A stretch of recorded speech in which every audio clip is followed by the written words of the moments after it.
Itachi draws out this long and complex plan to convince Sasuke that he was behind the killing, to take the blame away from the Konoha elders and village and put it on himself. On the night of the massacre, Itachi waited for Sasuke to come home and see him standing over the bodies of his dead parents. And just to drive the point home, Itachi casts an illusion on Sasuke and recreates the scenes of the massacre over and over again in his mind, torturing his little brother with scenes of his parents' murder. He then lied to Sasuke by telling him that he committed the semi-genocide to test his powers, and the only reason he spared Sasuke's life was because he believed that he had the potential to one day life. Tips him off and reveals the secret behind his own power, the ominous Mangekyo Sharingan, a special ocular technique which could only be obtained by taking the life of one's closest friend, essentially persuading his little brother to murder his best friend. Itachi thought by manipulating, psychologically torturing his little brother, he would inspire him to avenge the clan. But convincing his little brother to murder him was only half the plan. The next step was to ensure Sasuke's survival, and for that he needed to visit the Konoha elders and seek their assurances. First, he ambushes Danzo and threatens him. He tells him that if he so much as touched Sasuke, he'd leak the village's classified intelligence to their rivals. Itachi knew Danzo was not above murdering a child, especially if he felt he was doing it under the pretext of serving the village's greater interest. As with the third Hokage, he begged him to hide the truth from Sasuke and left the village as a fugitive.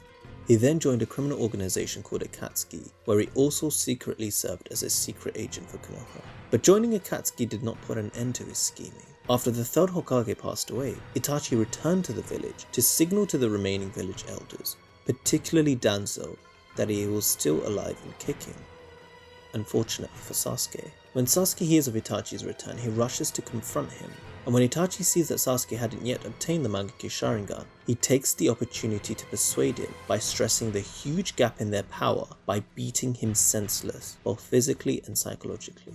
This sudden realization, the idea that Sasuke was too weak to beat Itachi, forces Sasuke to abandon the village and seek out Orochimaru to become his apprentice. After acquiring enough power, Sasuke confronts his older brother once more and engages in a death fight. Itachi forces Sasuke to reach his absolute limits before eventually giving way and dying at his feet. You'd assume that this would be the end of Itachi's influence, but you'd be wrong. After the battle, Tobi takes Sasuke's unconscious body into his lair. As Sasuke is slowly regaining consciousness, he catches a glimpse of Tobi's Sharingan, which automatically triggers his own Sharingan to fire an Amaterasu blast at Tobi. As the audience, we were as surprised as Sasuke to discover him using one of Itachi's signature jutsu.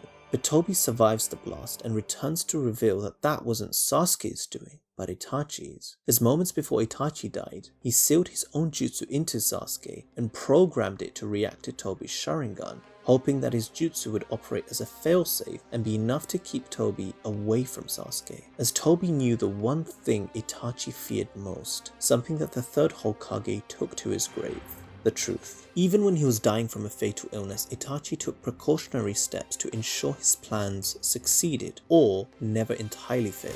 The length and complexity of his plan just goes to show how much of a schemer Itachi really was. And though you may put it down to the fact that he was a child prodigy who displayed a sharp intellect and attention to detail, the fact remains that the success of his plans relied on the torture and manipulation of a boy he purported to love and protect. Yes, Sasuke was the ends. He was the reason why Itachi did what he did, but he was also the means. In other words, he was being used as a pawn. Itachi's insistence on making Sasuke the centerpiece of his plan meant that he had to manipulate, torture, and traumatize him, and we can see the effect this had on Sasuke.